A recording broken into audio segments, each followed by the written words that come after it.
Ladies of Liberty from history, Harriet Tubman, hero of the Underground Railroad and gun-toting Republican. Harriet Tubman, an escaped enslaved woman, became a leading conductor on the Underground Railroad, guiding many to freedom before the Civil War, and also served as a nurse, a Union spy, and a supporter of women's suffrage. Born around 1820 in Maryland to enslaved parents, Tubman endured a harsh childhood, facing severe physical abuse that left lasting scars. She changed her first name from Araminta to Harriet, honoring her mother. Despite her family's efforts to stay together, the cruel reality of slavery tore them apart. Harriet experienced a traumatic head injury at 12 when she intervened to protect another slave, causing her lifelong health issues. This injury, resulting in narcolepsy and visions Harriet believed were divine, made her undesirable to slave owners, shaping her path towards freedom. Learning her family was meant to be freed according to a previous owner's will, Tubman resolved to escape after her own marriage to a free black man, John Tubman, showed strains and her siblings faced the threat of sale. On September 17, 1849, Tubman escaped with two of her brothers, though they returned. She reached Pennsylvania alone via the Underground Railroad, marking the start of her journey to free others.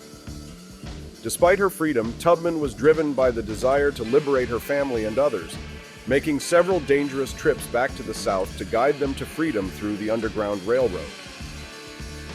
The Fugitive Slave Act of 1850 intensified the danger, forcing Tubman to reroute her path to Canada, employing cautious tactics like traveling at night and silencing babies with drugs to avoid detection. Over 10 years, Tubman collaborated with notable abolitionists and is credited with freeing around 300 slaves, a figure that is debated. She personally led at least 70 to freedom, insisting she never lost a passenger. During the Civil War, Tubman's fight against slavery took new forms. She served as a nurse, cook, and spy for the Union Army, using her knowledge to aid soldiers and gather intelligence. Despite her contributions, recognition and financial compensation from the government for her wartime efforts were delayed for decades. In her later years, Tubman settled in Auburn, New York, where she continued her advocacy, particularly for women's suffrage, and opened a home for elderly African Americans. Her health declined due to the injuries sustained during her childhood, leading to brain surgery. Tubman passed away from pneumonia in 1913, leaving behind a potent legacy.